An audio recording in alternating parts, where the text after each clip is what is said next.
தமிழக பாஜக தலைவர் அண்ணாமலை அறிக்கை ஒன்றை வெளியிட்டுள்ளார். அதில் கடலூர் வடலூரில் வள்ளலார் நிறுவிய சத்திய ஞான சபைக்கு சொந்தமான இடத்தை சர்வதேச மையம் என்ற பெயரில் ஆக்கிரமிக்கும் பணியை திமுக துவங்கியிருக்கிறது. வள்ளலாரின் ஆன்மீக பணிகளுக்காக மக்கள் தானமாக வழங்கிய நிலத்தில் 150 ஆண்டுகளுக்கு மேலாக அனைவரின் பசி தீர்க்கும் மேன்மையான பணி நடப்பதோடு லட்சக்கணக்கான பக்தர்கள் தைப்பூச தினத்தன்று ஜோதி தரிசனமும் பெற்று வருகின்றனர். உண்மையில் திமுக அரசின் நோக்கம் சர்வதேச மையம் அமைப்பதுதான் என்றால் சத்திய ஞான சபைக்கு சொந்தமான ஏற்கனவே ஆக்கிரமிக்கப்பட்டுள்ள 30 ஏக்கர் நிலத்தை மீட்டோ அல்லது வேறு இடத்திலோ அமைக்க வேண்டும். மீண்டும் சத்திய ஞான சபைக்கு சொந்தமான இடத்தை ஆக்கிரமிக்க கூடாது என்று கண்டனம் தெரிவித்திருந்தோம். பின் வள்ளலாரின் பக்தர்கள் மற்றும் மக்களின் கடும் எதிர்ப்பு காரணமாகவும் நாடாளுமன்ற தேர்தல் காரணமாகவும் கட்டுமான பணிகளை நிறுத்தி வைத்து நாடகமாடிய திமுக தற்போது காவல்துறை பாதுகாப்புடன் மீண்டும் பணி துவங்கி இருப்பதாக தெரிய வருகிறது. அரசுக்கு பல ஆயிரம் ஏக்கர் இருக்கும்போது விவசாய நிலங்களை அழித்து சிப்காட் பூங்கா அமைப்பது, சத்தியஞான சபைக்கு சொந்தமான இடத்தில் மையம் அமைப்பது என திமுக அரசின் செயல்பாடுகள் அனைத்தும் சந்தேகத்திற்கு உரியதாகவே இருக்கின்றன. மக்கள் மற்றும் பக்தர்களின் விருப்பத்திற்கு எதிராக சத்தியஞான சபையை ஆக்கிரமிக்கும் முயற்சிகளை திமுக அரசு உடனே நிறுத்திக் கொள்ள வேண்டும் என்று அண்ணாமலையின் அறிக்கையில் தெரிவிக்கப்பட்டுள்ளது. ரயில் நிலையங்களில் சலுகை விலையில் உணவு விற்பனை செய்யும் திட்டத்தை தெற்கு ரயில்வே அறிமுகப்படுத்தியுள்ளது.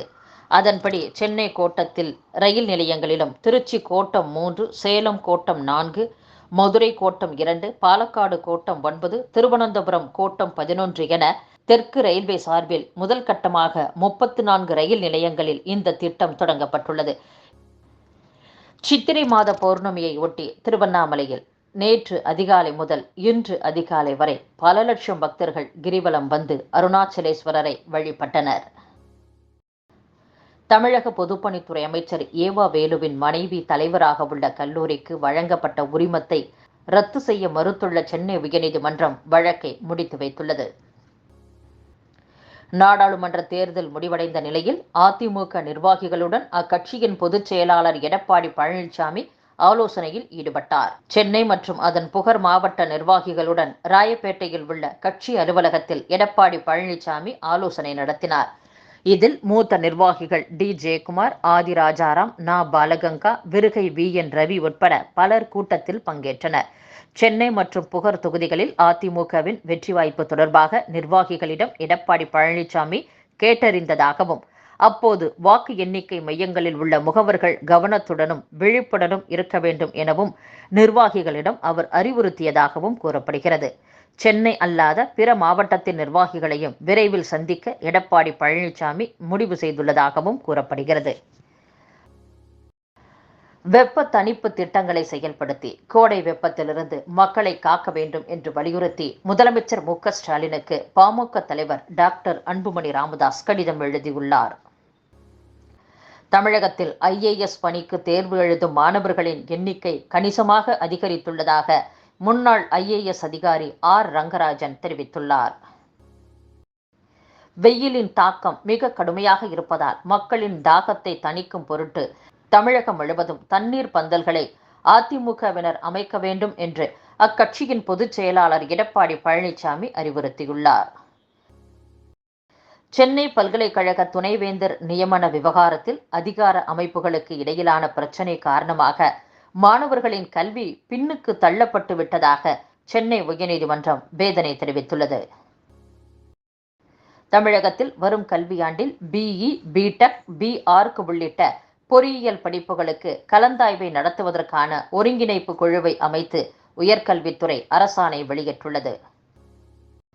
சமூகத்தில் நடைபெறும் தவறுகளுக்கு எதிராக மாணவர்கள் குரல் கொடுக்க வேண்டும், இல்லையேல் உங்களை தவறாக பயன்படுத்தும் நிலை ஏற்படும் என்று திரைப்பட நடிகர் விஷால் பேசியுள்ளார்.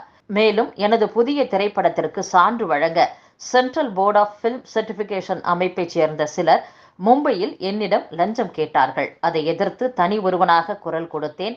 அதன் பிறகு அவர்கள் மீது CBI நடவடிக்கை எடுக்கப்பட்டது. இதுபோல சமூகத்தில் நடக்கும் தவறுகளுக்கு மாணவர்கள் குரல் கொடுக்க வேண்டும். நீங்கள் குரல் கொடுக்கவில்லை என்றால் மற்றவர்கள் உங்களை தவறாக பயன்படுத்திக் கொள்ள வாய்ப்புள்ளது என்றும், நடிகர் விஜய் மட்டுமல்ல, யார் வேண்டுமானாலும் அரசியலுக்கு வரலாம்.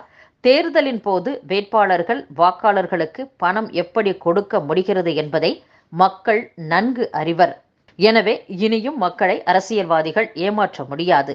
அரசியல்வாதிகள் நடிகர்களாக மாறினால் நடிகர்களாகிய நாங்கள் அரசியல்வாதிகளாக மாறுவோம் என்றும் நடிகர் விஷால் பேசியுள்ளார்.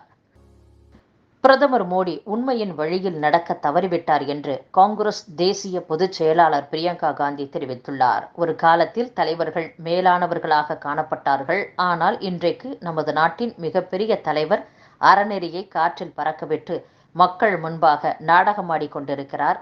மேலும் அவர் உண்மையின் பாதையில் நடக்க தவறிவிட்டார் என்றும் பிரியங்கா காந்தி பேசியுள்ளார். நாட்டில் ஷரியத் சட்டத்தை அமல்படுத்தி மக்களின் சொத்துக்களை மற்றவர்களுக்கு வழங்கும் எண்ணத்தில் காங்கிரஸ் உள்ளது.